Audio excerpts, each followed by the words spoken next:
Judy was boring. Hello. Then Judy discovered ChumbaCasino.com. It's my little escape. Now Judy's the life of the party. Oh, baby, mama's bringing home the bacon. Whoa, take it easy, Judy. The Chumba life is for everybody. So go to ChumbaCasino.com and play over 100 casino-style games. Join today and play for free for your chance to redeem some serious prizes.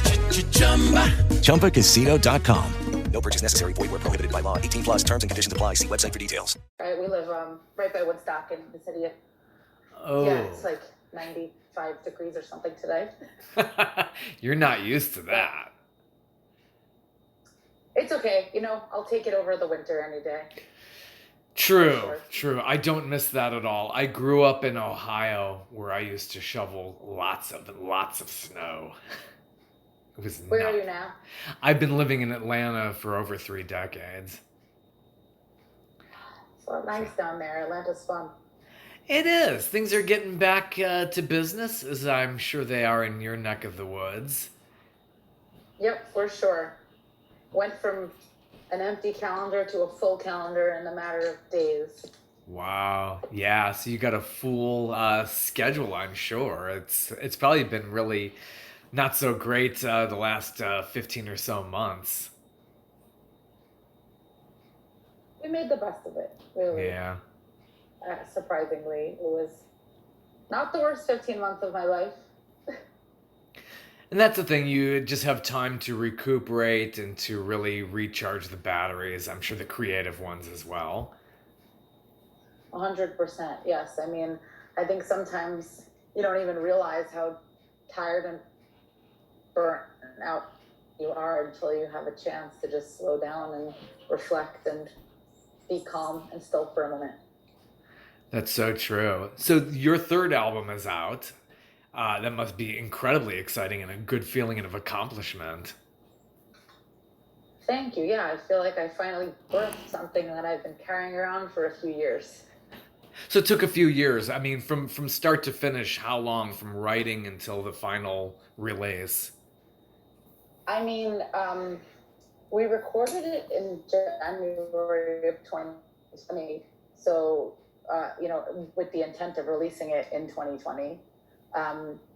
So, I mean, even just from recording to now, it's been almost a year and a half. And, we were writing for about 2 years before that. So it's been like, Wow. 3 or 4 years in the making at this point. Wow, that is a while. That really is. And to really put it on hold like that, just like they did like with the James Bond movie. Just like, when's this thing coming out? It's like, but it's worth the wait. It totally is. Yes. Absolutely. I'm happy now we can actually play shows and have it in person to give people. Yeah, so this is an We 11... had an album release party on Saturday. Oh, cool. What did you say? Where's your release party at? We had it in Woodstock. Oh, And thanks. it was great fun, and everybody was really excited to be out, and it just was kind of a magical evening.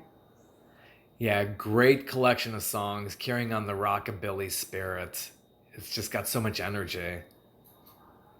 Thank you.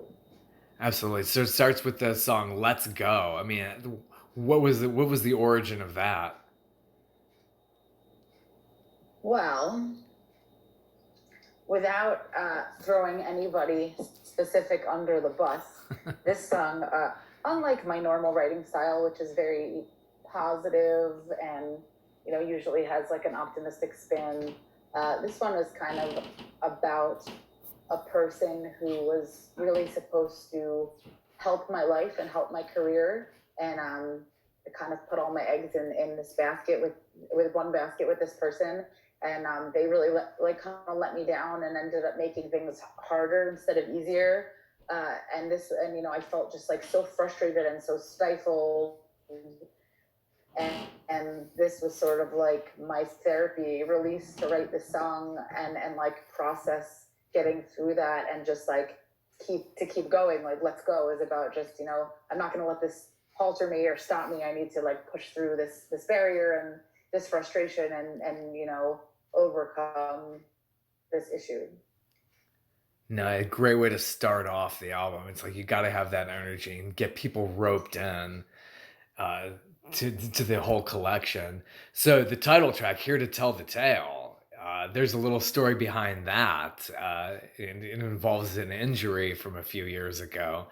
Uh, what's that story behind your injury? Well, to make a long story short, I got drunk and fell down the stairs while on tour in California. But yeah, I mean, we were on the road and that really happened. It was like a very bad break. Like I shattered my ankle and the lower part of my leg, and we had a bunch more West Coast shows, and then we were supposed to do a number of shows to head back from the West Coast to the East Coast. So needless to say, we had to cancel the rest of the tour, and I had to fly home and get emergency surgery. And I mean, it's been 2 years. I'm still recuperating, but we were out playing gigs again, I think 2 or 3 weeks after my surgery. I would just bring this chair that looked like a zebra striped high heel, and I would bring it onto stage, and I'd hobble on the stage, and I would sit down, and we brought that chair all over the Northeast, and just played as much as we could despite the setback. That's a real survivor story. So how's it going now with physical therapy and things like that? Yeah, I'm not doing that anymore. Like I did it for a while afterwards. It just I'll never be the same again. I mean, I have 17 screws, or maybe 20 screws and 3 metal plates in my leg. Actually, I think I have the X-rays. Cool. Somewhere right in front of I'm me. into orthopedics. They're pretty crazy looking. So I'm gonna have just like a ton of hardware in my leg forever. But as I said, it's been 2 years, and I feel like I'm still recuperating. Every 6 months, I feel like, oh wait, like it's still getting a little bit better. So there's hope. But I'm able to hike and walk dogs and do. Ooh. Wow. Yeah, if you see this X-ray, you could see like all of this hardware and the ankle. So it's just obviously just that one that you would. How did you just one leg? You just fell on that leg and just like bam. I just tumbled. It was kind of like a curvy staircase, and I just from the top. I remember I was excited about finding peanut butter cups in the cabinet, and I had chocolate in my hand, and I was running down the stairs to give them to my husband, who's my bass player. And I think when they carried me out to the car, I still had the chocolate peanut butter cup in my hand. Hey, you got a full album out of this, right? Yeah, I mean that's just one of the things like that Here to Tell the Tale is about. But I mean, in general, it's just about not living, behind a computer or behind a cell phone, and just about really getting out and having your own firsthand experiences, which are not all going to be good, but like, hey, the bad experiences help build character and, make for being an interesting person. So it's, about having experiences so that you have your own unique tale to tell, as opposed to, living vicariously through other people or through movies or TV or whatever. Yeah. Oh, how true that is. So you mentioned your husband, bassist, Matt. How is he doing? So he must be assisting a lot too. I mean, like to get through everything, especially with your injury. I mean, I'm sure he was a huge help. Oh yeah, for sure. He was great. He did a lot of cooking for me, a lot of walking the dogs back then. But we're used to being together all the time. We met touring together in our old separate bands, and we've just always been on the road together, spent a lot of time together, and played music as a team. We also play as a duo called the Gold Hope Duo. So when we're not doing full band stuff, we're touring or recording, we're playing as a duo. So how did that all come together when you were in your separate bands? You were in one, he's in the other, and were you touring with each other, and that's how you got to know each other, and then you just combined when your bands were folding? We met when our old bands got put on bills together. Matt was actually living down in Brooklyn at the time, and I was living where we live now. But he's originally from here, so he'd come upstate with his band. He had a psychobilly band called the Ark-Tones, and they'd come upstate. And I was playing in two bands at the time, a more traditional rockabilly band called Lara Hope and the Ark-Tones, and also I was playing in like a punk rock power trio called Tiger Piss. And both of those bands would end up getting put on bills with Matt's band, the Ark-Tones, so we met that way. And then we ended up going on a tour together called the Coney Island Rock and Roll Roadshow. That was his band, my band. There was a sideshow performer and a burlesque dancer and an MC. And so we spent a few weeks on the road together with our separate bands and kind of really got to know each other that way. And then, you know, one thing led to another. We started hanging out more and then started playing music together.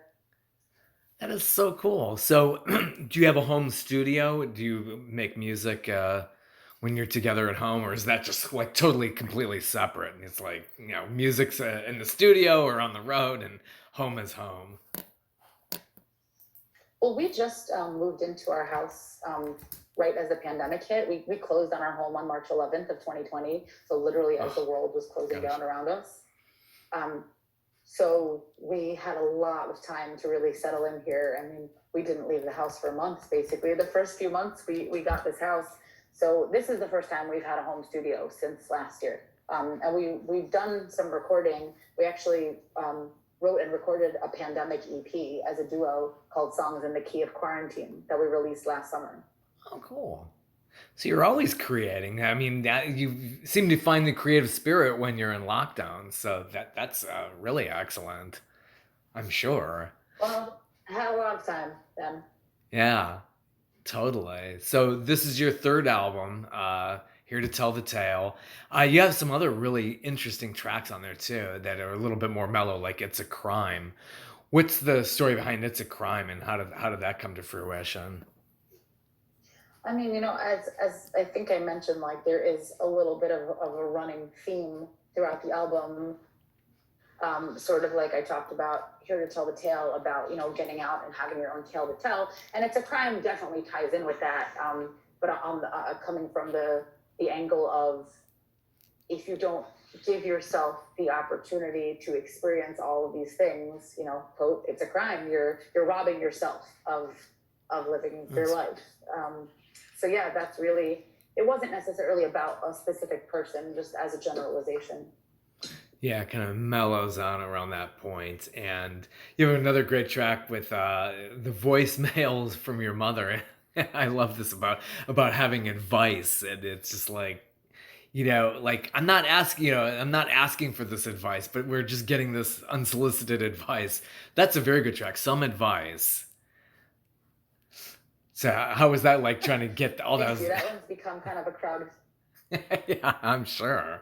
Yeah, that's become a crowd favorite, and everybody sings along. We try to get the people to shout some advice with us, and that was my mom on the album actually recording. And at our album release party this past weekend, she came up on stage with us and did those parts.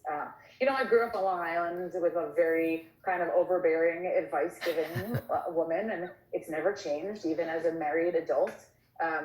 With my own life and career, it's still, you know, constant unsolicited advice. So I had written a song in the past few years. I had written one for my grandfather, and I had written one for my grandmother, and I kind of felt like it was her turn. And that was the thing that is really the most prevalent in our relationship. I mean, and it's like, I'm not asking for this advice. And of course, a New York mother, I mean, yeah, it's probably happens every other second, I'm sure. What was life like?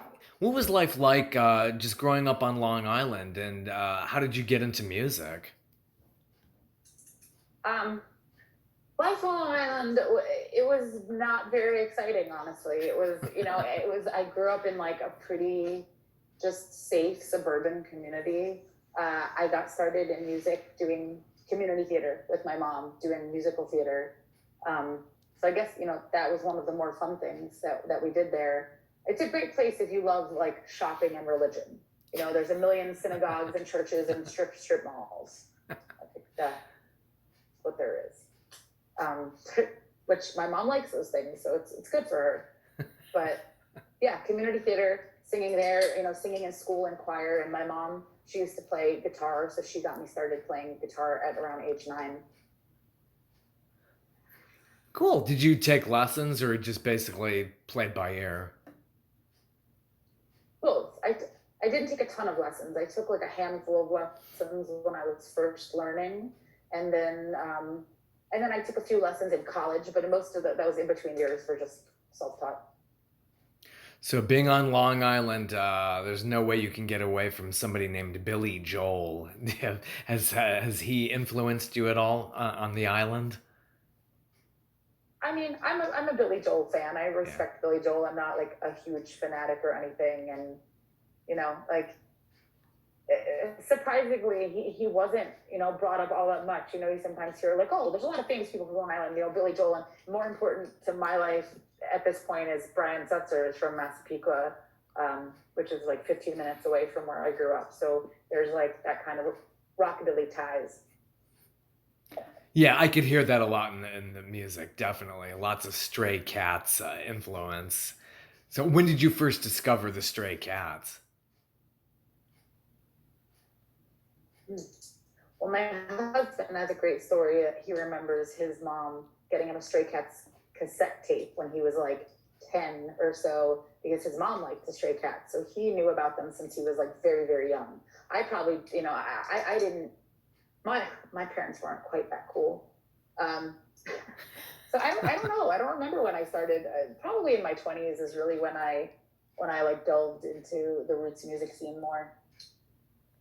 And you have a keyboardist on the album, Matt Jordan, who has ties, I believe. How did that come about? So funny. At the same second you asked me this question, I saw a message come up on my screen from him. Matt, we met when we were touring with the Reverend Horton Heat. He was their keyboard player at the time. And so we've stayed in touch with him. Now he's the keyboard player for Lee Rocker of the Stray Cats. So Matt lives in Virginia. So he did his tracks virtually and sent them to us. But he is just such a monster player and a really nice guy. Yeah, sounds incredible on there too. So, and you also got some saxophone on this new release as well. How did you come about and incorporate some of the saxophone on here? Okay, round 2. Name something that's not boring. A laundry? Ooh, a book club. Computer solitaire, huh? Ah, sorry, we were looking for Chumba Casino. That's right, ChumbaCasino.com has over 100 casino-style games. Join today and play for free for your chance to redeem some serious prizes. ChumbaCasino.com. No purchase necessary. Void where prohibited by law. 18+ terms and conditions apply. See website for details. Judy was boring. Hello. Then Judy discovered ChumbaCasino.com. It's my little escape. Now Judy's the life of the party. Oh, baby, mama's bringing home the bacon. Whoa, take it easy, Judy. The Chumba life is for everybody. So go to ChumbaCasino.com and play over 100 casino-style games. Join today and play for free for your chance to redeem some serious prizes. ChumbaCasino.com. No purchase necessary. Void where prohibited by law. 18+ terms and conditions apply. See website for details. So the sax, we've had the same player on all 3 of our albums. It's an old friend of my husband's, in Hayden Cummings. He's like most notably known for his work with the Kings of Nothing, who I love. They're like, if you're unfamiliar, kind of like a rhythm and blues punk rock band that had like some fame and success. I know, especially in Europe. And they're one of our favorite bands. So yeah, Hayden's great. And it's just like, we love that 50s and 60s rhythm and blues stuff. And a lot of that was very saxophone heavy. So we've tried to bring that in as much as we can on the appropriate songs. Yeah, great new release. It's fantastic. And in your back catalog, you got some great stuff there too. The track I stumbled on, Love You to Life. And what a fun video. What's the story behind that video? You have a very good video director that you've seemed to keep using as well. I think her name is Emily. We actually have a few different people we've worked with for music videos. We are really fortunate to just have a handful of friends that are great videographers. Emily, she is my old roommate. She left me to join Cirque du Soleil. She literally ran off to join the circus. So that's where she is now, performing there in Orlando. And she helped direct our first two videos, which was actually not the Love You to Life one, but she did the Whiskey Pick one and the I'm the One video. And then our friend Greg Canan, he did the Love You to Life video. And he also did an earlier video when my band was Lara Hope and the Ark-Tones. We did a fun one at a bowling alley. So Greg did those. And we actually just filmed a new video for Let's Go for this album that I think should be coming out any day now. Oh, nice. I bet that's going to be a lot of fun. No question about that. That was really fun. This one is like the most work we've ever put into a video. All the other ones were takes that took like one day. This one took us, I think, 3 or 4 different days to get all the scenes. Yeah, they are a lot of fun. And sometimes it's more fun to do it like more impromptu, but I'm sure this one's going to pay off handsomely. It's probably going to look really good. It's really, but Whiskey Pick. I love making music videos. Yeah. Yeah, what's the story behind the rabbit and Whiskey Pick? Just hilarity and craziness. There's nothing really nothing deep behind it. Just a fun thing. Yeah, I could see that. Yeah, definitely. You know, like a lot of singer-songwriters are just like have to do videos. I mean, I have to go on top of that. But you seem to have a lot of fun with that. Oh, music videos are the best. It's why we have so many, and I'd like to make a few more for this album. I just love it. I think it's such a good calling card for a band. You can really see what they're about, like know what you're getting yourself into. If you're going to go see a band live, check out their video. And we've had just so much fun. All of our video shoots have been a big party with our friends for the most part. Yeah, and I hope we can do making more videos. And in that Whiskey Pick video, those are our local policemen. Those weren't costumes. I had to talk to the mayor and get permission, and these cops volunteered and came and like chased us around the brewery. But yeah, those are the real police. That's so cool. That really is. That's really, really neat. So when you're putting together an album, I mean, what is your inspiration for putting together songs? Is it lyrics first, music? You hear a melody? How does that work for you when you're crafting a song?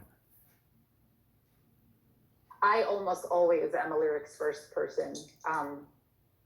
I have this folder in my cell phone where I keep just a running list of any song ideas, whether that's a specific lyrical line or just a concept for a song. Even if I'm driving, I'll speak it into my phone. Like as soon as I think of something, I write it down. And then sort of when I'm just feeling like inspired, I have some free time, or I just, the creative spirit is flowing through me or whatever, I'll kind of refer to that list and think like, all right, well, which one of these topics kind of speaks to me the way I'm feeling right now? And I have song ideas are never my problem. I have tons of topic ideas.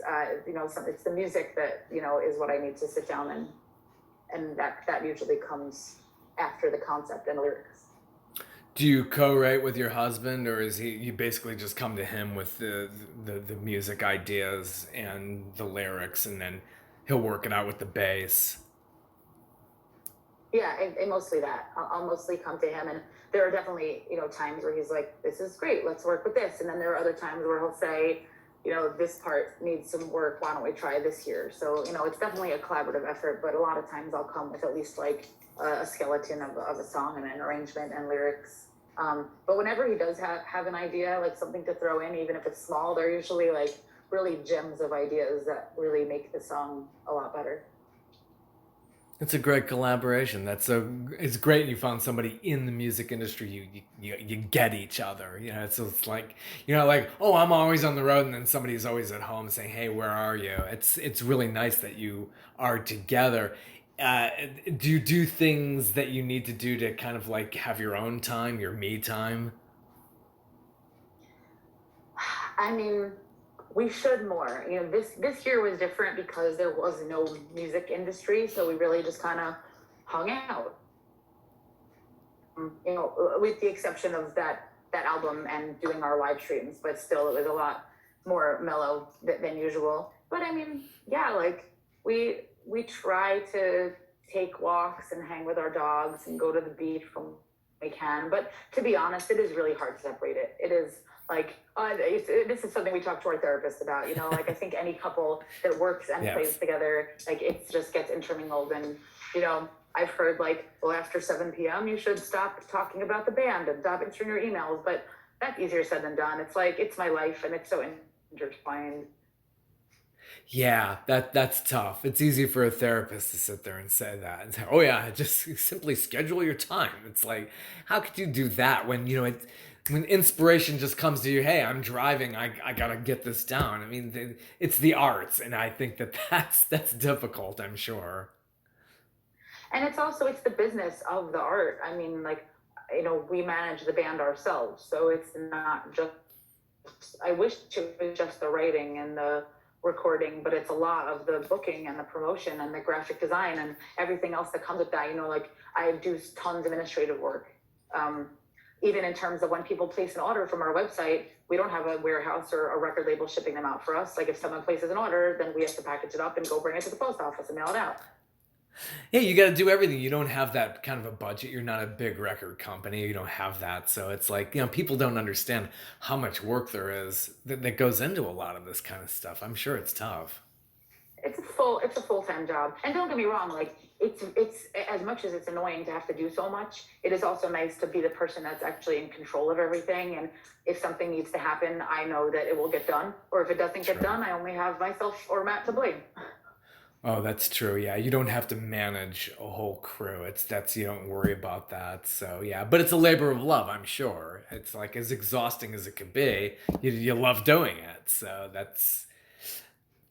Of course. And there's something to say for working hard for your own goals and to, reach your own ends, as opposed to working hard to put money in someone else's pocket. So, touring and doing the live shows, what's on the agenda going this forward? We're more than halfway through 2021. What do you have on the plate as far as live performances go? We're pretty booked. I mean, I'm turning down shows at this point, but there's no official tour where we're just getting in the van and traveling across the country for days or weeks on end. It's just a lot of local stuff, some regional stuff, and then a few fly-ins. We'll be going out to Vegas for the Viva Las Vegas Rockabilly Festival in September. We'll be flying down to Florida in February for another festival. And then everything else is mostly New York, Massachusetts, Connecticut, Pennsylvania, Ohio, upstate New York farther. But there's a lot of those. And at this point, I'm kind of waiting to book a quote unquote tour until there's a really good opportunity. I'm not itching to just jump in the van unless I know it's safe, places are reopened, and we have a really good reason to go back out there. Very, very cool. It's very exciting. So how is it with the band? Are you doing a lot of rehearsal? How does that work, getting prepped for these shows? So we've been doing a live stream every single Monday since March of 2020. In the very beginning, it was just Matt and I as a duo when people, weren't seeing each other. But then for the past, quite a while, we've been doing them as a trio. So at least me, Matt, and our guitar player, we've never stopped playing together. So we've been getting together at least once a week and rehearsing and gigging virtually. And it's just really recently we've started to bring our drummer back into the mix and just started rehearsing again with him. So, we did some rehearsals to lead up to our album release party, which was Saturday. And last weekend kind of really kicked off the season of more full band shows. So now we're going to get in the habit of getting back into rehearsals. We were just working on a new song after our live stream Monday night. In terms of that, we're just getting back into the swing of things now, as far as rehearsals and working on newer material. So how long have you had the current band lineup? How did you all get together? So Matt and I have been doing this from the beginning of the Ark-Tones for 9 years.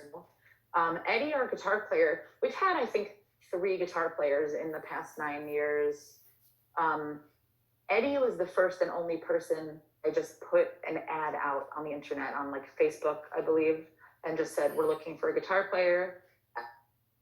Everything else had always happened kind of organically of friends and stuff like that. But this one, we just put our feelers out, and someone that knew me that also knew Eddie's father or something like that, saw our post and put him in touch with us, and he was a stranger and reached out, and now that was 4 years ago. So he came to that rehearsal, and he could play our songs note for note perfectly. And Eddie, at the time, was working in a music store, giving guitar lessons. He's just a phenomenal guitar player and a quick learner. So that's how Eddie joined. And then a few years ago, we were looking for another drummer. Our last drummer wasn't working out at the time. And Jeremy is someone that I've known for a really long time, probably for 10 or 15 years. We've just been acquaintances. Always really happy when we bumped into each other at the bar, at a show. Jeremy's always played in a lot of bands. And so when I was just kind of racking my brain, who are drummers that are good, that might be available, I reached out to him, and he was, now that I think about it, I think I had actually reached out to him a few years prior, and he, his circumstances at the time just didn't allow him to go on tour. And I on a whim, tried him again. And at that point, he had a different job. He was in a different relationship, and he was like, let's do it. And he came on right before we went on the national tour with Brian Setzer. And that was 3 years ago. Oh, Brian Setzer, just an amazing talent. I'll never forget when they first broke out on the scene in the 80s. It's like people doing period pieces in the 80s, and very few were able to really carry that up, but they really stood out because it was really, really tough back then with all the, and then later on the big hair bands in the latter half of the decade. But they, that whole rockabilly thing just really, it's amazing how that worked. I'm sure that you probably had to feel that way back in those days as well. Yeah, Brian, he I don't want to say he got lucky, because he really deserves all of his success, but he did it at the right time. I know he had a hard time in the States in the beginning breaking out, and he really had to go to the UK for the Stray Cats to really get the fame, and then it happened in the United States afterwards. But I guess he kind of kicked off that rockabilly revival, which I'd like to think is still alive and well. I think he is. Gosh, beautiful hair. How did he pull that off? Yeah, I mean, incredible talent. How did Matt get that nickname? He's also known as the Knife. Oh yeah, it's just kind of a play on words from Mac the Knife. Matt. Oh, okay. Mac the Knife. Yeah. He also is a barber. Ah. Does some straight razor shaves. He's not doing that right now, but he is licensed. And when we first met, he was barbering full time in New York City. Great to fall back on, I'm sure. Yeah, for sure. That's awesome. Well, that's amazing. So growing up, you seem to like some punk too in the Hudson Valley. Was that kind of a thing that was kind of going on as you were growing up? Well, I played in a punk band for 10 years. It overlapped with the Ark-Tones. I mean, I played with them until maybe 5 years ago. We were a power trio called Tiger Piss, and I played electric bass and sang. And we also did a lot of touring and released 4 albums of original material. So yeah, that was really fun, and definitely fit a time in my life. And I'm sure we'll do a reunion again at some point. But that was a great, really, really fun thing. And I probably wouldn't be here now doing this if it wasn't for starting out doing that. Oh, totally. Yeah. Punk is so fun. It's just, sometimes you just need to get that out and get that energy out. So I'm sure the audiences just totally eat that up. Yeah, completely. Well, it's been great speaking with you. Here to tell the tale. Really, it was great. And yeah. Go ahead. Yeah, it's I don't even remember what I was going to say. Well, it's been fantastic speaking with you. The Here to Tell the Tale. Where can we get the album? Physical copies and digital. All of the above at our website, which is larahope.net, LARAHOPE.net. And in the next month or two, we'll also have vinyl coming in from Germany. It's just taking a while to get here. Cool. Did you get somebody separate to do the artwork as well? In the past, Matt has done a lot of our artwork, but this release, we worked with a label out of Nebraska called Sower Records, and Mike, the label owner, he did the artwork for the front cover, and then Matt kind of used that image and made the back cover, kind of to match that. And then our friend Fred, who started to do a lot of our graphics in the past couple of years, he did the disc art with the kind of Day of the Dead skeleton artwork. Yeah, it really stands out. It's a collaboration of artists. Yeah. It's really, it really stands out, and it makes all the difference and gets people to really get in there and get inspired as well. That makes me happy. Thank you. Well, take care and best of luck on the road and future recordings. And I'm sure we'll hear much more from all of you in the near future. Thank you very much. Have a great night. You too. Bye-bye. Bye. Hello, Saver. Whether you're saving for that trip to the tropics or saving for an emergency, now is the time to take advantage of Wells Fargo's savings options. Wells Fargo offers savings accounts that can help you save towards your goals. So, what are you saving for? Visit a Wells Fargo branch or wellsfargo.com/save to open a savings account today. Wells Fargo Bank, N.A., member FDIC.